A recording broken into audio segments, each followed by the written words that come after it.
Halo sahabat semuanya, sehubungan dengan beberapa kali Indonesia terlibat konflik perbatasan yang dalam hal ini perbatasan laut, khususnya dalam kawasan Natuna bagian utara, maka kali ini saya menyajikan video tentang kepemilikan dan batas laut Indonesia. Pada prinsipnya, batas laut ditentukan dengan dua prinsip. Yang pertama yaitu dengan jarak dari garis pantai terluar, dan yang kedua yaitu dengan kontur atau bentuk kedalaman laut di luar garis pantai terluar. Untuk batas laut yang berdasarkan jarak dari garis pantai terluar, jaraknya akan relatif sama untuk semua negara dan untuk semua kawasan. Sedangkan batas laut berdasarkan kontur atau kedalaman, bentuk dan jaraknya bersifat relatif, sesuai dengan kedalaman laut di luar garis pantai terluar tersebut. Garis pantai terluar yaitu garis yang ditarik dari titik pantai terluar suatu pulau dan dihubungkan dengan titik pantai terluar pulau yang lain. Titik tersebut merupakan bagian pantai yang tidak terendam air ketika surut. Pulau yaitu suatu gundukan tanah, batu atau karang yang tidak terendam air ketika laut sedang pasang. Suatu pulau atau karang yang ketika laut pasang terendam dan hilang, maka tidak termasuk pulau.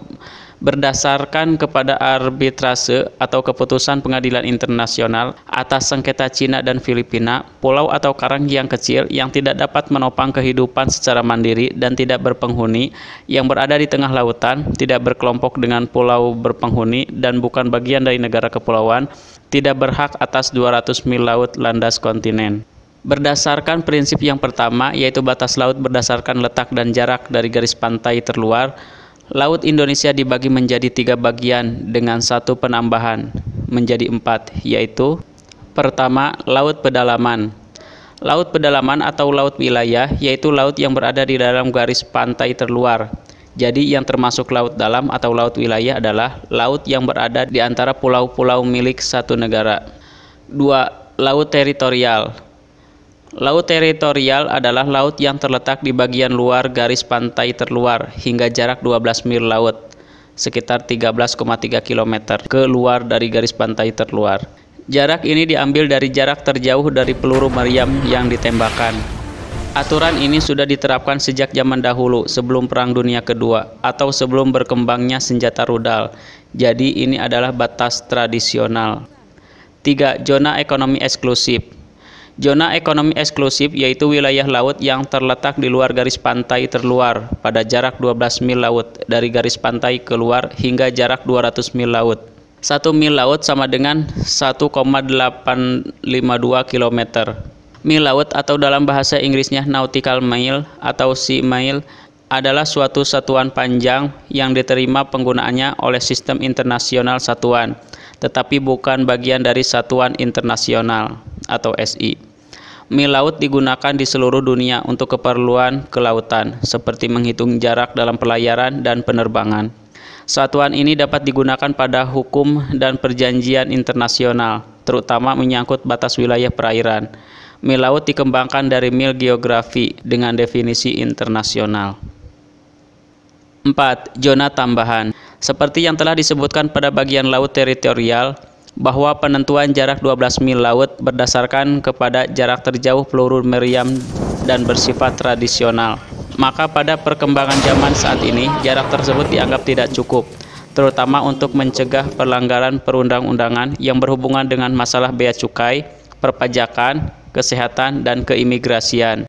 Maka untuk memberi kewenangan untuk menghukum pelanggaran atas perundang-undangan tersebut, maka diberi zona tambahan sejauh 12 mil laut, yaitu penambahan dari zona teritorial hingga jarak 24 mil laut. Sedangkan berdasarkan prinsip yang kedua, suatu negara khususnya Indonesia memiliki suatu wilayah laut kontinen. Batas laut kontinen atau batas landas benua adalah kelanjutan dari yang terendam air laut dengan kedalaman kurang dari 200 meter.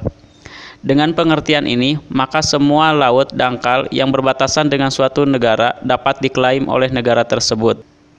Nah, sahabat semuanya, itulah prinsip penentuan kepemilikan dan batas laut yang telah diakui dunia dan diterapkan oleh Indonesia. Tidak semua negara memiliki batas-batas tersebut, karena ada negara yang dikelilingi negara lain di daratan. Bahkan ada negara yang terletak di tengah negara lain, seperti Lesotho dan Vatikan.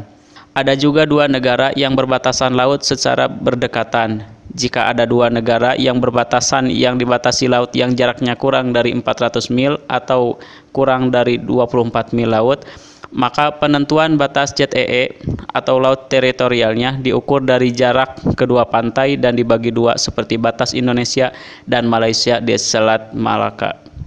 Penamaan atas laut suatu wilayah merupakan hak mutlak negara pemiliknya, seperti yang dilakukan oleh Indonesia di wilayah utara Natuna. Wilayah tersebut termasuk ke dalam ZEE Indonesia, tetapi termasuk ke dalam perairan Laut Cina Selatan. Maka untuk mengukuhkan kepemilikannya, Indonesia mengganti nama perairan Laut Cina Selatan bagian selatan yang masuk ke dalam ZEE Indonesia dengan nama Laut Natuna Utara. Penggantian nama tersebut dilakukan secara resmi dan didaftarkan ke PBB. Demikian video dari saya kali ini untuk penjelasan secara rinci tentang laut pedalaman, laut teritorial, ZEE, dan batas landas kontinen. Insya Allah akan saya jelaskan pada video berikutnya, bersama dengan wilayah-wilayah laut Indonesia beserta landasan hukumnya. Akan diuraikan secara terpisah-pisah agar videonya tidak terlalu lama. Demikian dari saya, terima kasih.